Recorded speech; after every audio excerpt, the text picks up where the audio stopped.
Okay, so does this sound familiar to you? You find something new, could be anything. Coding, knitting, a new video game, and for about a week, you are completely, totally obsessed with it. You're all in. And then, poof, just like that, the spark is gone, you drop it. If you're nodding along right now, you are definitely not alone. Today, we're going to get into why this happens, especially to really smart, curious people, and how to reframe it, not as some kind of character flaw, but as your own personal superpower. It can be a really frustrating cycle, right? You get this massive initial burst of excitement, you're making progress like crazy, and then you just hit this sudden wall of boredom, and it feels almost impossible to keep going. It can make you feel kind of flaky or, wonder, why can't I just stick with something? But what if this isn't a flaw at all?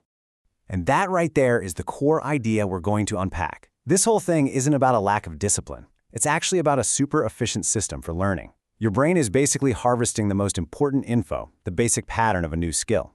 And as soon as it's got that down, it's already hungry for the next big challenge. Let's just call this the serial hobbyist's dilemma. You know that feeling, that little nagging voice of guilt that comes from having a closet full of half-finished projects? But what if all that guilt is completely misplaced? If you can understand the why behind this cycle, you can turn that feeling of failure into a feeling of, well, efficiency. This comment from a Reddit user just perfectly captures the whole experience. It's all about that initial 101 stage. You know, when the learning curve is steep, everything is new, you're having constant aha moments, and it feels absolutely amazing. But then, you hit that plateau. The learning slows way down, it starts to feel more like a grind, and that initial thrill just kind of vanishes. And that's the exact moment where the interest just drops off a cliff. So this leads us to a pretty fascinating idea, the boredom of brilliance. See, this isn't about some personal feeling. In fact, this whole pattern is often a sign of a highly intelligent and curious mind that just has a really, really low tolerance for standing still. Psychology actually suggests that intelligent minds are basically hardwired to seek out novelty and complexity. They get bored so easily with things that are predictable or repetitive. I mean, think about it. Small talk, movies where you know the ending in the first 10 minutes, tasks that are just mindless repetition, or having to memorize facts without actually understanding why they matter, none of that stuff offers a real challenge. It doesn't give the brain that rush of new information that it's craving. And hey, this isn't just a fun theory. It's actually rooted in psychology. Research on gifted people points to these key traits that really fuel this exact behavior. Divergent thinking is that ability to see all sorts of unique solutions and connections that others might miss. And excitability, well, that's having a high level of mental energy and a really intense reaction to new stuff. You put those two together, and you've got a person who is just naturally driven to explore, learn super fast, and then move on as soon as they've cracked the code. So what is actually happening inside your head during this whole cycle of obsession and then, suddenly, boredom? Well, the answer is all about your brain's basic reward system. We're not talking about doing something for a paycheck or to get a good grade here. We're talking about intrinsic motivation. That's the drive to do something just because the act of doing it feels good. It's the fun or challenge that pulls you in, not some prize at the finish line. And this connects that internal drive directly to your brain chemistry. Like this user points out, for a lot of us, the default state isn't being overstimulated, it's actually being understimulated. So the hobby hopping is really just a constant search for something that will give our brains that satisfying hit of dopamine, the feel-good chemical. And brand new experiences, they deliver the biggest dose. And here's the crucial point. It's not just the hobby itself that feels so good, it's the progress you're making.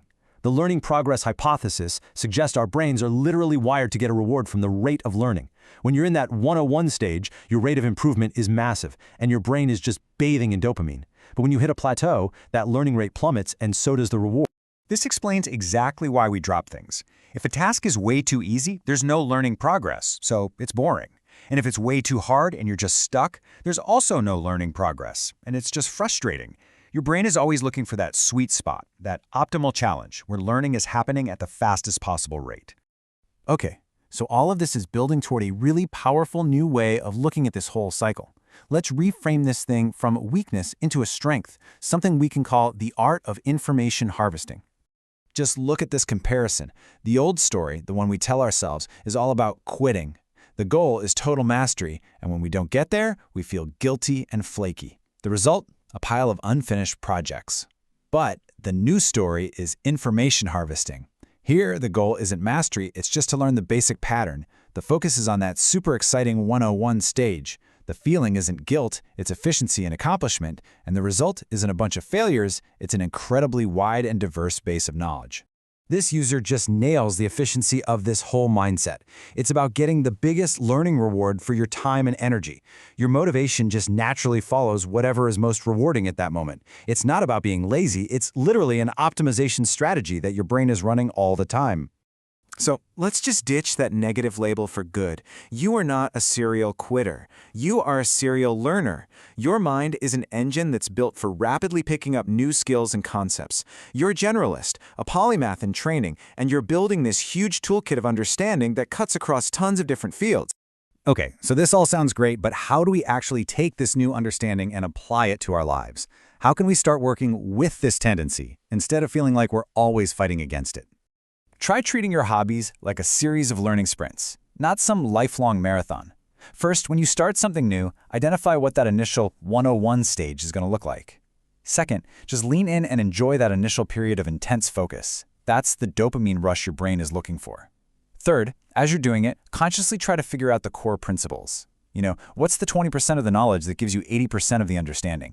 And finally, when you feel that learning rate slow down, give yourself permission to move on completely guilt-free. You've successfully harvested the information. Mission accomplished. So please embrace this part of who you are, this need for new things, this rapid cycling of interests. It's not a bug in your system that you need to fix. It's a feature. It's the operating system of a mind that's built for exploration, adaptation, and building a wide range of knowledge. And I'll leave you with this final thought. Our society tends to glorify the finisher, the specialist who becomes a master of one single thing. But real innovation, real creativity, that often comes from connecting ideas from totally different fields. So what if your true talent, your actual superpower, isn't your ability to finish, but your fearless ability to start something new, to grasp its essence, and to build a mental library so vast that you can see connections that literally nobody else can? What if your greatest strength is having the courage to always begin again,